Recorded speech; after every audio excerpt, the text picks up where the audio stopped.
Fire Emblem is full of interesting, unique, and fun mechanics. Permadeath, the weapon triangle, forging, these have all stood the test of time. And while these are all cornerstones, or at the very least integral to the series, sometimes there's a mechanic that flopped so hard it shouldn't have made it out of beta. These are 6 of some of the more questionable, or downright horrible mechanics Fire Emblem has ever implemented, in my opinion, which thankfully never made it out into more than 1 or 2 games. I decided not to include anything from Three Houses or Engage because it's still too early to tell what mechanics are going to return from them. Will FE18 feature tea time, battalions, or heaven forbid, a gacha mechanic? We don't know for sure, but we can be pretty certain it won't have anything on this list. But first, a message from today's sponsor, Sword of Convaleria, the free-to-play fantasy tactical RPG revitalizing the beloved Japanese turn-based pixel art genre. Collect and train a roster of mercenaries, customize your squad, and use your own strategy to save the nation of Iria. The game has released a brand new expansion update called Night Crimson, which features a new storyline in Wave Run City with investigative gameplay elements in order to solve mysteries in the Spiral of Destinies. In addition, SOC introduces an innovative SP system and SP characters, who are alternate versions of the original characters with unique appearances and skills, with SP skills being available to both characters when they're both owned. This update contains a ton of limited events to celebrate its launch where you can earn unique rewards like the Gale Sword and Secret Fates. Crimson Enigma, a jigsaw puzzle event, and Eternum Star Monument, a guild gift event, are already live. Starlit Treasures, a daily login event which starts today on the 22nd, Voyager of Discovery and Mobile Squad's attendance list starts on the 27th, Promised by the Sea on January 3rd, and Wave Run Tournament on January 10th. The developers also have brand new music for you to listen to, as well as a special message to all players. You can download the game using my link in the description and pinned comment, participate in daily events, and stay engaged with the community. And thank you once again to Sword of Convaleria for sponsoring this video. Blazing Swords Weather. Changing weather was one of the developments of Fire Emblem 7 from Fire Emblem 6, but would you believe me if I told you that it only impacted 3 chapters in the whole game? Yes, out of 44 chapters, only 3 had any changing weather patterns. Rain in Chapter 10 of Lyn Mode and Chapter 14 of Eliwood Mode and Hector Mode, and snow in both versions of Pale Flower of Darkness. Yep, the one where you fight either Kenneth or Germ, get either Corel or Harkin under the most bizarre recruitment circumstances, also has very obnoxious movement impediments. And in general, this mechanic was so painful that everyone thinks it happened way more often. Rain and snow slowed every single unit in the entire game. For infantry and armor units and nomads, the movement cost was 2, while all other mounted units, including flyers, increased the movement penalty to 3 tiles.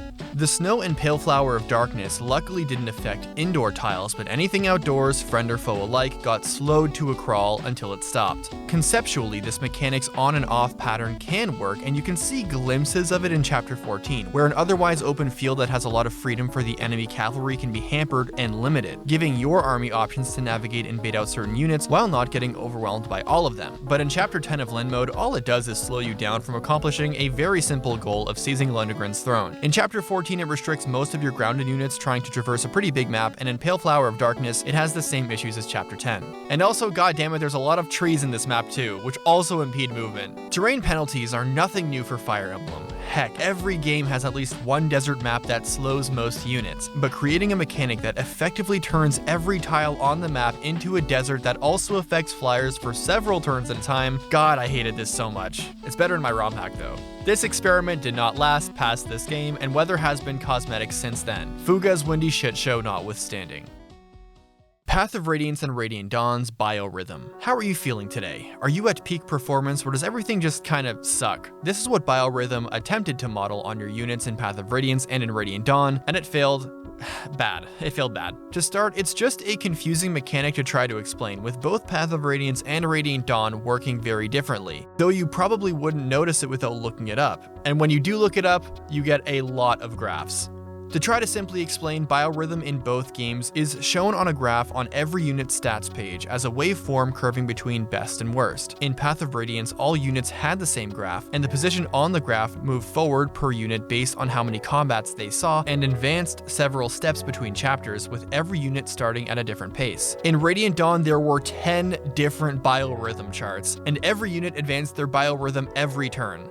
As for what these mysterious charts did, in Path of Radiance, it only gave you +5 hit and avoid if you were at good or best, and -5 if you were at bad or worst, with skills like Boyd's Tempest or Reese's Serenity doubling or halving these effects respectively. A very minor impact, amounting to less than the weapon triangle even at full best versus worst. With the major difference between good and best versus bad and worst is you stay in +5 or -5 for longer. But in FE9, it actually only just impacted Boyd exclusively in the early game, because he's your early game axe user and would suffer from annoying -10 hit and avoid swings literally starting on chapter 1. In Radiant Dawn, however, Biorhythm impacted a lot more. A unit at best Biorhythm would get +10 hit, avoid, and skill activation chance, and a 20% chance to find hidden items. Good halved all those numbers, and bad and worst flipped them. So if you ever had trouble finding items even with Soth, or never seemed to get skill procs when you needed them, your Biorhythm was partially responsible. And that's the biggest issue with Biorhythm. Beyond just being confusing, with none of this being told to the player directly, all the things it affects aren't clearly visible to the player, and those that are visible aren't going to be noticed unless something goes wrong. No player looks at a high hit rate and checks their stats to figure out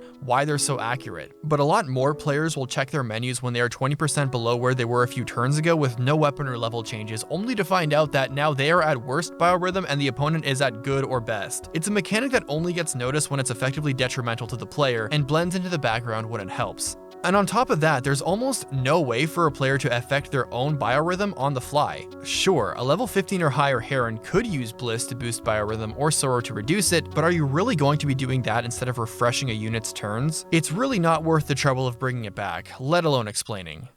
Like, look at these charts. What the fuck are we doing here, guys?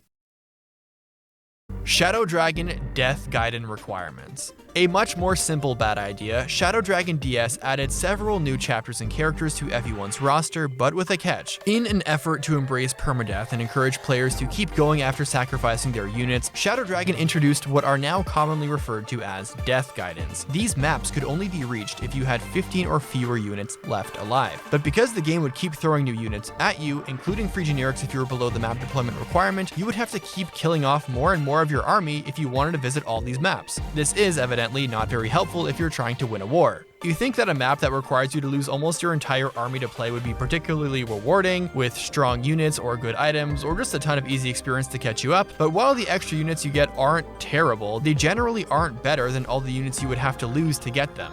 There's a ton of design space to work with to encourage players to interact with permadeath. I even talked about it recently, and you can see the intention behind the idea, giving players a second wind if they really messed up, but cutting off entire maps, units, and content in general from players unless they deliberately kill almost 3/4 of the game's entire cast doesn't feel like something most will appreciate. Intelligent systems can experiment with new ideas for classic mode, but Death Gaidens should stay in the grave.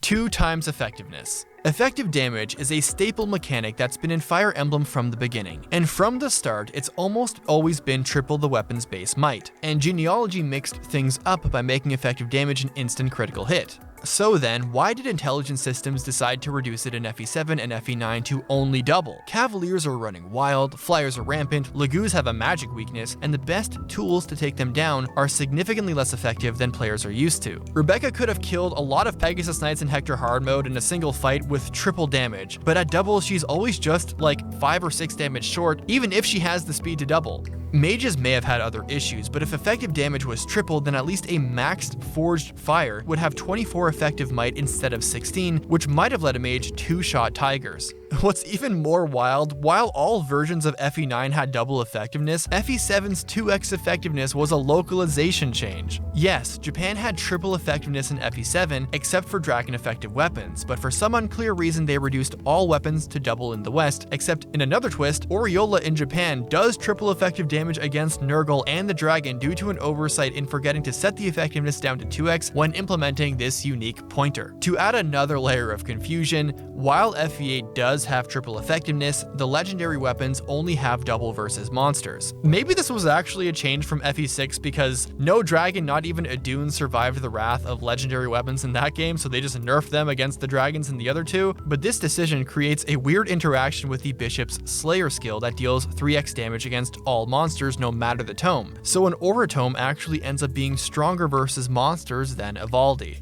2x effectiveness might not be the worst mechanic on this list, sure, but it was an odd attempt at changing something that clearly was better off than how it was before, and at worst, tanked the niche that effective weapon class specialists had, like archers in FE7 and mages in FE9. Thracia 776's FUCC/FCM. To briefly explain, every single unit in the game was assigned a number between 0 and 5. If that unit doubles, then their second attack's chance to critical hit is multiplied by their personal multiplier. So that means units with a 5 FCM like Faerghast will always crit on their second attack if their base chance is 20 or more. And yes, that means a unit with 0 like Lithis will never crit on their second attack if they double, because the first attack in combat is always capped at 25 critical hit, which is another Thracia 776 exclusive mechanic. He will be capped at 25 crit for his entire life. This value has been called many things, and abbreviated as PCC, FCM, or even FUCC. All this confusion because, like so many other things, nothing in the game tells you what any unit's critical multiplier is, or even hints that such a mechanic exists. Modern fan patches like Lil Manster let you see it, but the base game has no indication that it's there, let alone what the value is on any given unit. So what would possibly be the reason this mechanic exists? As crit rate builds up as combat progresses, perhaps it was meant to increase the sense of action or danger to battles, because the longer a fight goes on, the higher the chance for an ally or enemy to deal the critical killing blow. Unless you have 0 FCM, in which case the fight stays pretty tame. And yeah, Fire Emblem is no stranger to hidden information. The series has never explicitly stated unit growths in-game, for instance, but an entirely secret mechanic that can either guarantee or straight up nullify critical hits is a bridge too far. And I'm glad the idea never left Fire Emblem's craziest game. Fire Emblem Fates' Phoenix mode. With this mode, the only failure condition of a map becomes losing a defense point or failing to meet a time limit. The major difference between that and casual mode is if Corrin dies, you game over. So casual mode has the added stake of being able to actually game over based off unit death. And also, Phoenix mode is only available on normal difficulty. Phoenix mode isn't an outright terrible idea, but there's a reason why it wasn't included in Echoes, Three Houses, or Engage, and the only thing I can think of is that the developers thought it was redundant. The obvious issue with Phoenix mode is that the game still included casual mode anyway. But if we're talking about difficulty options that remove difficulty to experience the other rewarding aspects of Fire Emblem, like its story, characters, and so on, Phoenix mode just commits to that sentiment harder. I think that whether Corrin dies and causes a game over or not is not enough to distinguish having two modes, and casual mode should just auto-resurrect the Lord.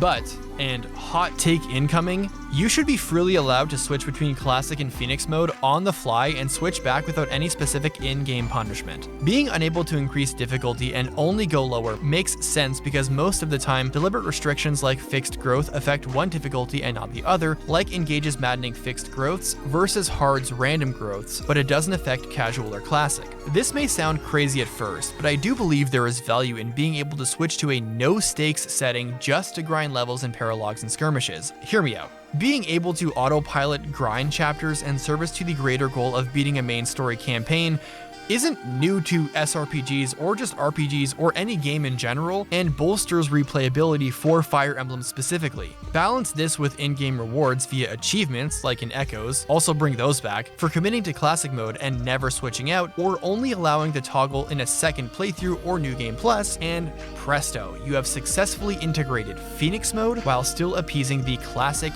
hardcore crowd. And that is my Fire Emblem hot take of the year. And that will do it for today's video. If you have any particular feelings about these 6 mechanics, or agree or disagree with anything I've said, please let me know in the comments down below. Had a really fun time editing this video, and I hope you had a good time watching. And I would really appreciate it if you also left a like on the video, as that helps with search ratings and having other people find the video too. With that all being said, I'm Faerghast, and I'll see you in the next one. And happy holidays. Deuces.